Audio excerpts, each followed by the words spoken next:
Hello à tous ou re-hello si vous êtes sur Patreon, sur le flux privé. Et si vous ne l'êtes pas, eh ben, nous sommes quelques jours après la sortie de l'épisode classique. Donc maintenant, nous sommes sur le 348 bis. Je suis Patrick Béja. Et je vais vous parler un petit peu des sujets qu'on n'a pas eu le temps d'évoquer dans l'épisode de mardi. En fait, j'avais plusieurs sujets qui m'ont pas mal intéressé, qui réfléchissent à la manière dont le confinement change le rapport à la tech. Et en particulier, il y a un sujet que j'avais évoqué déjà ici et là, on le sentait poindre depuis quelques semaines, c'est la manière dont les géants de la tech contrôlent l'information et surtout les fake news, les infox, voilà, c'est comme ça qu'on dit, les infox par rapport au coronavirus. Et on l'a constaté, ils ont été particulièrement... ils ont pris des décisions assez strictes sur les informations, les fake news, les informations complotistes, on va dire, d'une part en bloquant l'accès à ces informations de manière sévère, et on voit les résultats d'après les premiers rapports de YouTube notamment. Évidemment, YouTube est l'un des vecteurs de diffusion de ces informations erronées.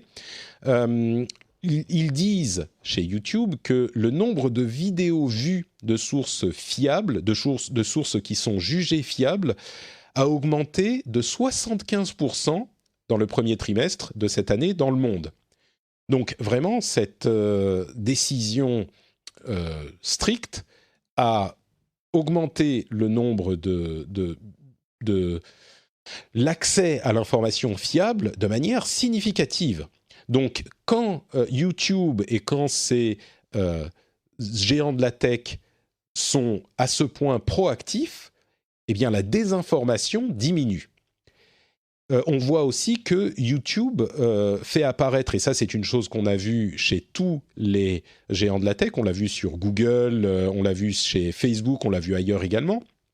Quand on fait des recherches sur des sujets liés à la pandémie, liés au Covid-19, on a des informations qui sont proposées de manière extrêmement visible, dans des encadrés, en haut des résultats de recherche par exemple, avec des informations vérifiées, des sources fiables, des sources vérifiées. C'est un élément d'interface qui est lancé aux États-Unis. Ils ont fait des tests au Brésil et en Inde l'année dernière. Et ça ne concerne pas que le coronavirus, bien sûr, dans le cadre de ces encadrés sur YouTube pour les résultats de recherche.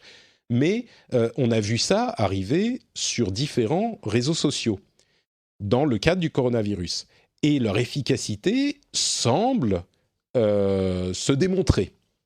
Et tout ça, c'est très bien. Je crois qu'il n'y a personne sur Terre qui va dire « Ah ben non, il ne faut pas diriger les gens vers des informations vérifiées dans le cadre de l'information sur le Covid-19 et sur la manière dont on doit agir pour enrayer la pandémie, etc. etc. » D'ailleurs, même aux États-Unis, on a un membre du Parlement qui s'appelle Adam Schiff, qui a spécifiquement demandé au président de Google, de YouTube et de Twitter de faire aussi bien que Facebook pour combattre la désinformation sur le Covid-19. Rendez-vous compte à quel point c'était inimaginable il y a quelques mois à peine qu'un membre du Parlement américain dise aux géants de la tech « Vous devriez vous inspirer de ce que fait Facebook ». On n'était pas du tout dans cette ambiance. Et donc, encore une fois, c'est quelque chose qu'il sera difficile de critiquer aujourd'hui et dans le cadre du Covid-19. Mais ça pose des questions sur l'avenir. Moi, je commence, et je crois que ça fait quelque temps déjà, et je ne suis pas le seul bien sûr, je commence à me projeter sur les conséquences de cette crise dans la tech une fois qu'elle sera passée. Et qu'est-ce que ça nous apprend, cette crise ? Et ça, c'est une constatation factuelle qui n'est pas, sur laquelle je ne porte pas de jugement de valeur à ce stade. Qu'est-ce que ça nous apprend ? Ça nous apprend que quand les géants de la tech combattent de manière proactive la désinformation, c'est efficace. Et donc ce problème de fake news qu'on a depuis des années maintenant, un moyen de le combattre, non pas de le résoudre, parce que c'est jamais résolu comme on va, l'entendre dans un instant avec les sujets suivants, mais un moyen de le combattre, c'est de, et là ça devient plus compliqué à faire accepter, c'est de lâcher la bride aux géants de la tech et de leur dire soyez plus proactifs, soyez plus actifs dans votre combat. Le problème intervient, et là donc c'était simplement une constatation factuelle comme je le disais, c'est si on leur lâche la bride, eh ben c'est plus efficace. Si on les laisse nous dire en fait en texte sous-jacent, qu'est-ce qu'il faut comprendre? C'est qu'on leur laisse nous dire ce qui est juste et ce qui est faux, ce qui est vrai et ce qui est faux, pour parler en termes un petit peu tranchés. Quand on leur laisse nous dire ce qui est vrai et ce qui est faux, eh ben ça fonctionne mieux, parce qu'ils peuvent mieux le faire de manière plus claire, de manière plus tranchée, de manière plus dirigiste. Évidemment, vous voyez tout de suite que là, si on parle d'autres sujets qu'un sujet urgent de crise et de pandémie, eh bien ça peut faire, on va dire, moins l'unanimité, ça peut faire un petit peu plus peur.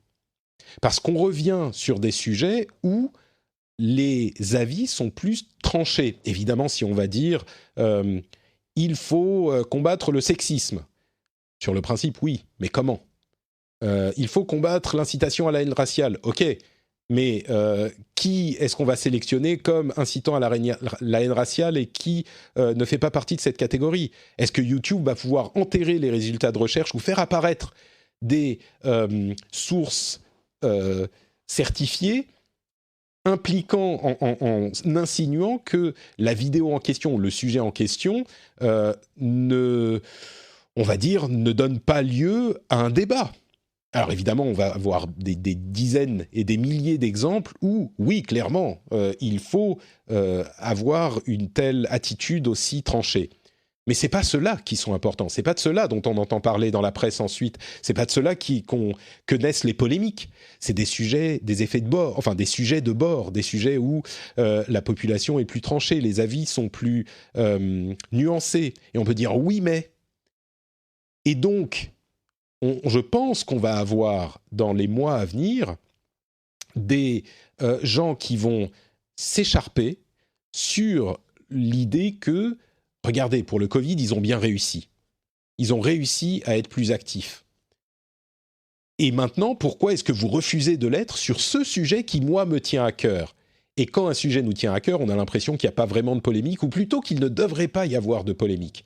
Certes, mais dans la pratique, la polémique est là, et notre avis, on pense qu'il vaut plus que celui de la personne d'en face. Mais est-ce que c'est à YouTube de décider que c'est notre avis qui compte plus ? On revient dans exactement le même problème qu'on avait à l'époque. Et là, je vais devenir un petit peu provocateur. Je dirais, il faut qu'on tire les enseignements de cette histoire de Covid-19 et de la manière dont YouTube a combattu, je prends l'exemple de YouTube parce que c'est le plus parlant, mais de YouTube, de Facebook et des autres, dont ils ont combattu cette désinformation, et accepter que dans les combats sur ces polémiques à venir, dans les combats à venir, eh bien, ils vont peut-être devoir mettre en place les mêmes pratiques et donc accepter que parfois, peut-être, le ton de ma voix monte, je monte dans les aigus parce que je me pose en même temps la question, peut-être qu'on ne sera pas d'accord avec cette orientation qu'ils vont prendre, mais ils vont se référer à des avis qu'on appelle vérifiés. Et ils vont orienter vers des avis vérifiés, peut-être des check news, des décodeurs, des choses comme ça, pour parler de la France. Et peut-être qu'on ne sera pas d'accord parfois avec ça, mais peut-être qu'il faudra l'accepter parce que dans l'ensemble, au final, le résultat net est positif pour combattre la désinformation. Donc, c'est une supputation, une extrapolation de ce qui se passe aujourd'hui, mais je crois qu'on va être confronté à ces problèmes auxquels on était confronté avant, mais de manière différente, avec l'expérience de ce qui s'est passé en combattant la désinformation au moment de cette crise. Donc, ça risque de changer un petit peu la donne, on va dire. Et puis, bien sûr, ça change également un petit peu la relation entre les États et les GAFAM, même si, en l'occurrence, avec l'application Stop Covid, la bonne volonté des GAFAM est un petit peu, égratignée. Alors, je continue rapidement avec deux petits sujets qui viennent contredire ce que je disais à l'instant. Pas contredire, mais on a vu que les théories conspirationnistes pouvaient être supprimées de certains sites, mais on a un outil formidable qui s'appelle la Wayback Machine, qui est développée par The Internet Archive, dont la mission est d'archiver l'ensemble du contenu du web tout le temps. Et ils essayent d'archiver tout le web, c'est un outil formidable qui archive tout le web tout le temps. Et là, vous comprenez ce à quoi je vais en venir. Cet article du MIT Technology Review a montré que les théories conspirationnistes, en fait, pouvaient continuer à se diffuser grâce aux pages archivées sur l'Internet Archive, où elles étaient toujours présentes. Et donc là aussi, ça pose un problème. Est-ce qu'on veut les supprimer même des archives, donc les supprimer à jamais, ou les mettre sous quarantaine, ou mettre peut-être, comme je le disais à l'instant, un encadré prévenant et orientant vers des sources plus vérifiées, même sur ces archives? Peut-être que ça serait ça la solution, mais en tout cas, aujourd'hui, vous remarquez comme j'évite de dire au jour d'aujourd'hui, hein, je fais des gros efforts. Donc aujourd'hui, elles sont accessibles sur l'Internet Archive.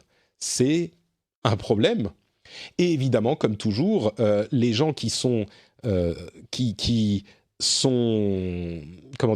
dont on supprime les contenus sur Facebook parce qu'ils sont conspirationnistes ou désinformationnistes, se retrouvent sur un nouveau réseau social, pas tout à fait nouveau, mais qui a gagné en popularité, qui s'appelle MeWe, moi, vous, enfin, moi, nous plutôt, qui est devenu, comme souvent dans ces modèles, un réseau qui est un refuge de conspirationnistes. À la base, c'était une idée qui était relativement intéressante. C'était un réseau social comparable à Facebook, qui était en modèle freemium, donc pour lequel on pouvait payer. Et ils sont devenus populaires chez les gens qui avaient des théories, on va dire, moins recommandables sur les réseaux plus traditionnels, et donc ils se sont retranchés là-bas. Et donc ce que je veux dire, c'est que comme Gab, comme alternative à Twitter, et ben là on en a un qui est en train de devenir une alternative à MeWe, à Facebook. Ce que je dirais, c'est que l'idée qu'on va pouvoir entièrement supprimer cette désinformation, la faire disparaître du monde, est évidemment erronée. C'est un petit peu comme, là encore sans jugement de valeur, c'est un petit peu comme le piratage ou le combat contre la drogue.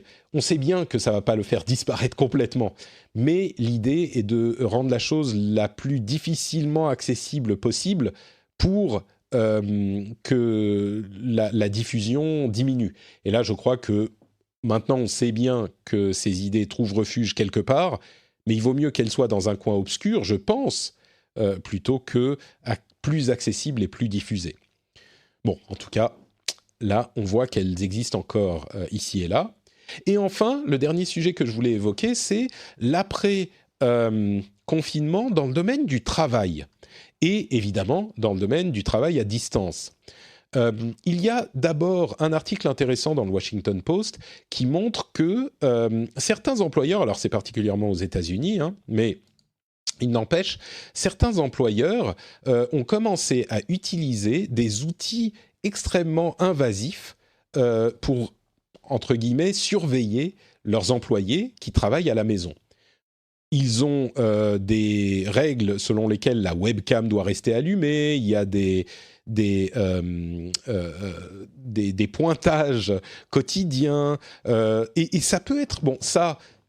On peut comprendre pourquoi certains le voudraient, évidemment. C'est, à mon avis, hein, c'est particulièrement peu recommandable, déjà, ces choses-là. Mais il y a des choses un petit peu plus pernicieuses, comme comment dire, pas des cocktails, mais des pots qui sont pas forcément obligatoires, mais qui en fait deviennent obligatoires. Genre, on se fait notre apéro sur Zoom, et si Jean-Pierre il vient pas, et si Kevin il est pas là, et si Charlotte elle a autre chose à faire, ah bah c'est quand même ça le fait pas. Et ça, c'est quelque chose qui est une sorte d'effet pervers du confinement qui s'inscrit un petit peu dans cette évolution qu'on a un petit peu constatée, où les premières semaines, c'était un petit peu waouh, ça va super bien marcher, c'est sympa, c'est pas trop chiant. Et aujourd'hui, on constate que, je parlais de la Zoom fatigue la semaine dernière, on constate que les choses, en fait, sont plus compliquées qu'on ne le pensait à l'origine. Et cette manière de travailler a également et crée également son lot de problèmes, ce qui n'est pas si surprenant, mais on le constate. Et je pense qu'il va falloir y réfléchir sérieusement pour que ça ne devienne pas un autre facteur de stress, parce que il y a deux autres éléments à évoquer, ou plusieurs autres éléments à évoquer. Il y a fort à parier que le télétravail se généralise un petit peu plus qu'il ne l'était jusqu'à maintenant. On sait que c'était une tendance qui était un petit peu en marge, même si elle commençait à grignoter ici et là des pratiques dans le monde du travail en France, un petit peu partout dans le monde, mais en France également. Là, ça va certainement s'accélérer. Et on peut imaginer, je vais prendre un chiffre au hasard, hein, mais imaginons que 20% du temps de travail, c'est peut-être beaucoup 20%, disons 10 ou 20%, mais se retrouve désormais en télétravail. Ça ne veut pas dire que tout le monde va travailler de chez soi en permanence, mais on peut trouver un équilibre intéressant. Certaines personnes feraient 1, 2, 3 jours de travail, 1, 2 ou 3 jours de travail de chez eux. Évidemment, il y a des gens qui ne peuvent pas travailler chez eux. Hein. Les boulangers et les infirmiers, ils ne vont pas travailler de chez eux, c'est évident. Mais beaucoup d'entre nous, ou d'entre vous, parce que moi, c'est travailler de chez moi depuis longtemps, mais beaucoup d'entre nous le pourront, et ça peut avoir des conséquences intéressantes. On pense au transport, à la pollution, au temps gagné. Si on va dire en moyenne, je crois, c'est 30 minutes, 40 minutes de transport par aller-retour, ça fait beaucoup de temps gagné sur 2-3 jours où on pourra faire d'autres choses. Et donc, ça risque de s'installer, pas exclusivement, mais dans la durée, et donc il va falloir penser à toutes ces choses-là. Et il y a beaucoup de réflexions également. Il y a un bel article de Om Malik sur le fait que certaines pratiques qui étaient dans la tech, autorisées par la tech, rendues possibles plutôt par la tech, qui étaient très lentes à s'installer, se sont installées de manière plus rapide. Et donc, on s'inscrit complètement dans cette dynamique-là.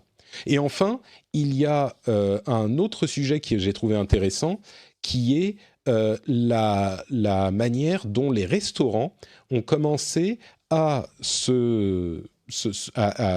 commencé à utiliser des services de livraison, de plus en plus, des services de livraison généralement tech. Hein. Il y en a beaucoup, on pense à Uber Eats, Deliveroo, etc.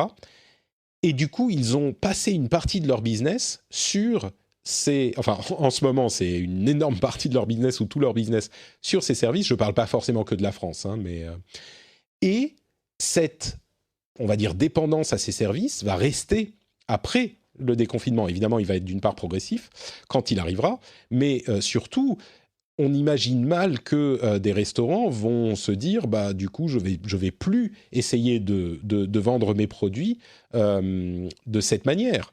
On pense aux restaurants, mais il y a peut-être d'autres acteurs aussi qui se sont tournés vers ce type de service. Mais les restaurants en particulier, la livraison, et c'est dans ce cadre de l'accélération de l'adoption de la tech dans certains domaines. On est en ce moment en train de commander plein de trucs, mais ces habitudes ne vont pas disparaître du jour au lendemain quand le déconfinement sera arrivé. Alors encore une fois, le déconfinement va être progressif, mais surtout, même si on aura peut-être un effet rebond ensuite, ces habitudes vont rester. Et donc, ce que ça veut dire, c'est que sans doute, ces acteurs de la livraison s'en retrouvent renforcés. Et c'est un autre aspect qui aurait pris potentiellement beaucoup plus longtemps. Et on a plein d'exemples de ce type d'attitudes qui ont été amplifiés pendant le confinement et qui ne vont pas disparaître une fois que le confinement va, lui, se résorber dans quelques mois, ou dans un an, ou dans plus, quand on aura le vaccin. Et c'est pas pour demain. Bon, merci d'avoir écouté cet épisode bis du Rendez-vous Tech. J'espère que ça vous aura intéressé et que ça vous aura plu. Merci à tous ceux qui soutiennent l'émission, évidemment, sur Patreon, qui l'ont déjà entendu. Enfin, si vous êtes en train de l'écouter maintenant, merci à vous de soutenir l'émission. Et puis, je vous donne rendez-vous dans la semaine prochaine pour un nouvel épisode du Rendez-vous Tech classique. Merci à vous tous. Ciao, ciao. Ah oui, note Patrick sur Twitter, Instagram, tout ça, Facebook. Ciao.